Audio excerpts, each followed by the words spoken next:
Let's see the question.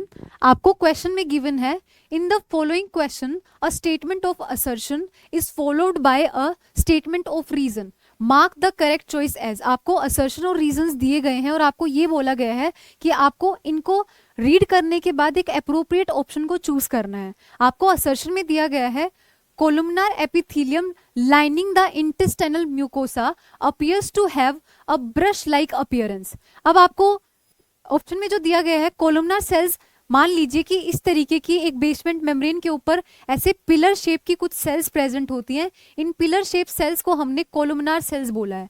In columnar sales के ऊपर कुछ ब्रश जैसे इस तरीके के पैटर्न के माइक्रोविलाइज प्रेजेंट रहते हैं, इस वजह से हमने इसको ब्रश बॉर्डर कोलुमनार एपिथेलियम बोलते हैं। अब इनकी वजह से हम ये बोल सकते हैं, आपको स्टेटमेंट में गिवन है कि columnar epithelium lining the intestine mucosa appears to have a brush like appearance.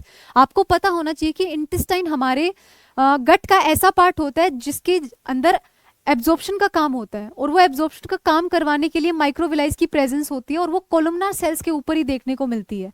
तो हमारा असर्शन जो है वो बिल्कुल सही है कि कोलुमनार सेल्स जो है वो इंटेस्टाइन में प्रेजेंट होती हैं और उनके ऊपर माइक्रोविलाइज भी जो है वो प्रेजेंट होती है। अब आपको रीजन दिया गया है, a large number of microvilli are present on the brush border columnar epithelium.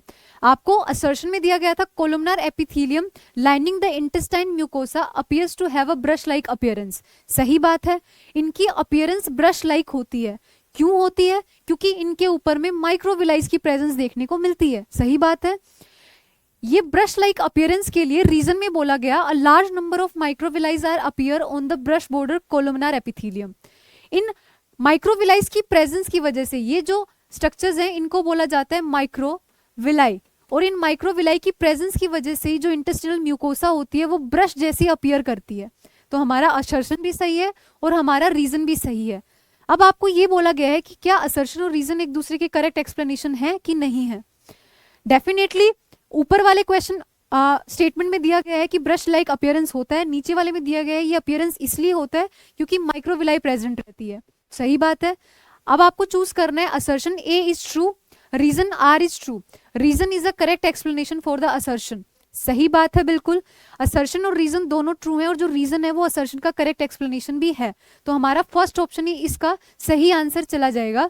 B में आपको दिया है असर्शन रीजन दोनों ट्रू है, बट रीजन जो है वो करेक्ट एक्सप्लेनेशन नहीं है, तो ऐसा गलत हो गया। ये आपको दिया गया है असर्शन ट्रू रीजन फॉल्स, गलत हो गया। ये आपको दिया गया है assertion is false reason is true, ये भी गलत हो गया, क्योंकि हमारे असर्शन और रीजन दोनों सही हैं, क्योंकि हमारे गट के अंदर इंटेस्टाइन में पिलर लाइक सेल्स होते हैं जिनको कोलुमनार सेल्स बोलते हैं। इनकी अपीयरेंस ब्रश जैसी दिखती है। इनकी अपीयरेंस ब्रश जैसी दिखने का रीजन होता है क्योंकि इनके अंदर माइक्रोविलाइज प्रेजेंट रहती है। इन माइक्रोविलाइज की थ्रू एब्जॉर्प्शन का काम होता है, और इन माइक्रोविलाई की प्रेजेंस ही जो है वो ब्रश लाइक अपीयरेंस के लिए रिस्पॉन्सिबल होता है। तो हमारे इस क्वेश्चन का आंसर चला जाएगा statement option B, option A, और ऑप्शन ए इस क्वेश्चन का सही आंसर है।